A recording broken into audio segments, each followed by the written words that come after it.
Alright folks, welcome back to another video right here on Jason's Wrestling Channel.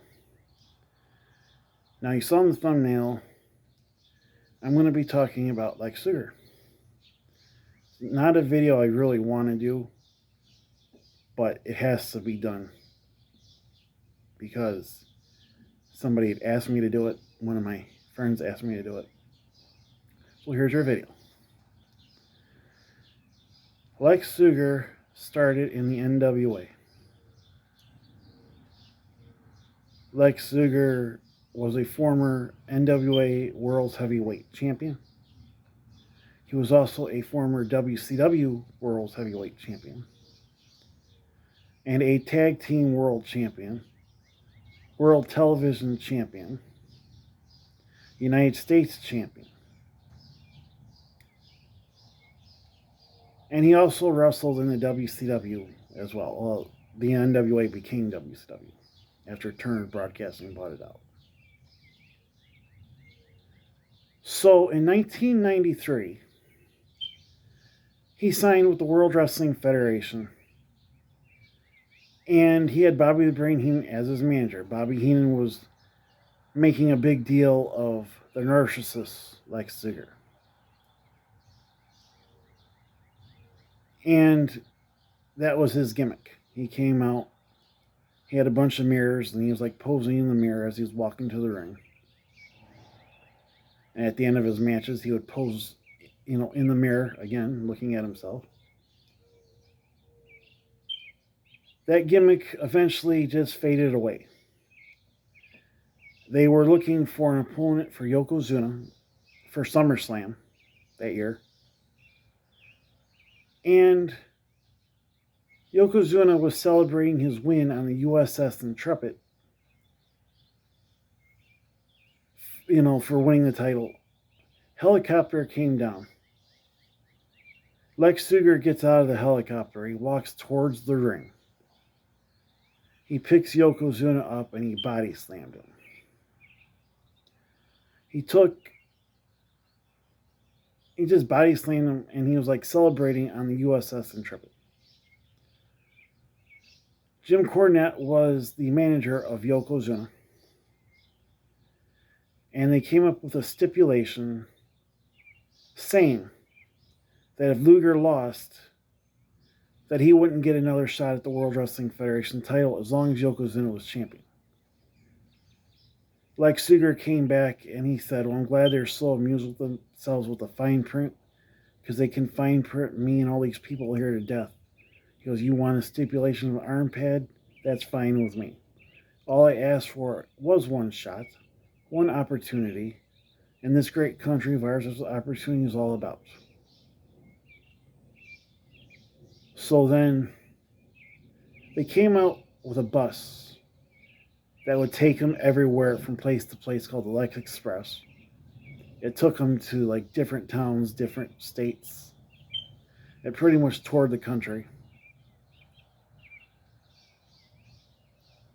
And then the last stop was at SummerSlam. So he walked into SummerSlam. They made a big deal of him. They thought he was going to win the title. Well, I think he was supposed to, but it never happened. Because Yokozuna fell to the outside of the ring and got counted out. I think he got knocked out or something, from what it looked like. So then Luger's celebrating in the middle of the ring without the title. And that was his only title shot that he had for the WWF belt. And then WrestleMania 10 came. And him and Bret Hart went over the top, and they couldn't decide who was going to wrestle Yokozuna. So he had one more shot because he won the Royal Rumble that year. He was one of the co-winners. And so they did a coin toss. And Lex Luger ended up winning the coin toss. So he was the first person to wrestle Yokozuna at WrestleMania 10. And he lost that one too. And Bret Hart ended up beating Yokozuna at WrestleMania 10. Luger eventually went away, went back to WCW, and he was on Nitro one night. Nobody knew why he was there. People were wondering what was going on. Why was he there? Now, his contract, he was a free agent. He was working in the WWF without a contract. And he had told Vince McMahon that he was with him 100%. Until he showed up on Nitro. Sting and Flair were in the ring. They were wrestling. They turned around. There's Luger standing by the entranceway. So then towards the end of the night, Luger came in and he got in Hogan's face and he challenged him for the WCW World title. Now, I guess Hogan got a little upset because he said that Luger broke character out there. It means like he didn't stay within the character. You know, he broke character and made it personal. And Hogan goes, "Don't do that again because you're taking money out of my pocket." Luger goes, "I'm sorry, I didn't know I disrespected you. I didn't mean to disrespect you." So then they wrestled. Hogan defended the title against Luger. Well, at that time, Luger was a good guy. He didn't win the title. And so he didn't win it till like much later on when the NWO was popular. When Hogan started the NWO, one night he said to Bischoff, he goes, "I want to drop the title to Luger." And so Luger won the title for one week. He was the WCW champion. And the Road Wild came. Luger ended up losing the championship back to Hogan.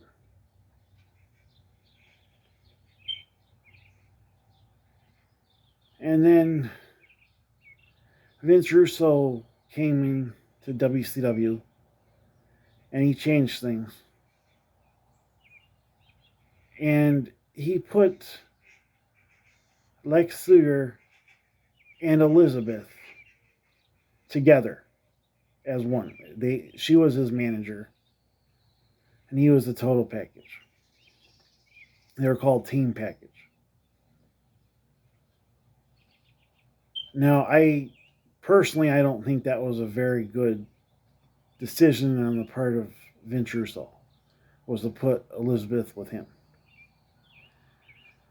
First of all, he said he didn't want to work with her in the first place because he only thought of Elizabeth as Randy's girl.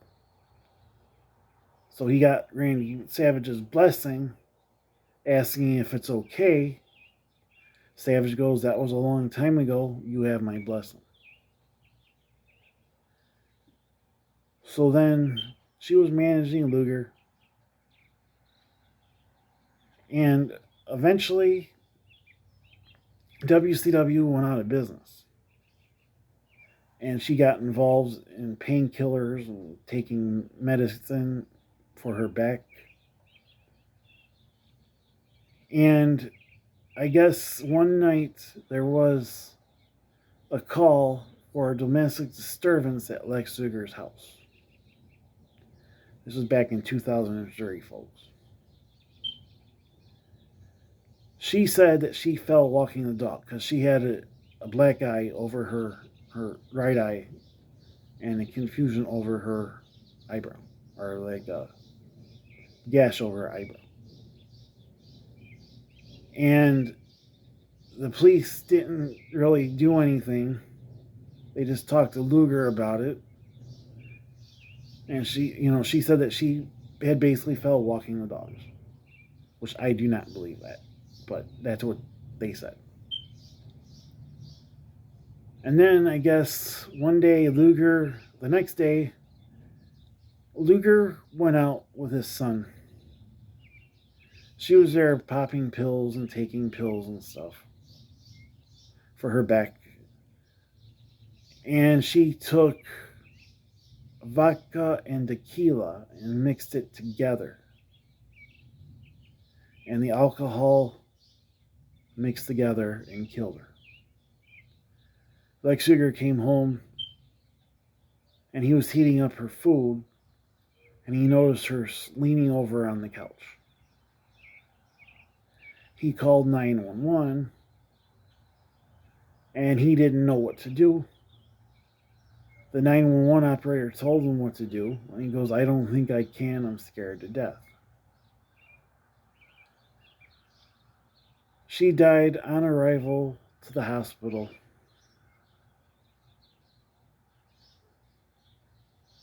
And personally, in my own, I think that if she wasn't with him at the time, she never would have got involved in doing drugs. Because I really think that he got her involved in that shit. I don't think she did that stuff when she was with Randy Savage. She never looked like she did. And in a way, I kind of blame Lex Luger for her death. If you like this video, please subscribe to my channel. And subscribe to Flash Gordon Sing Star Karaoke. And have a wonderful day.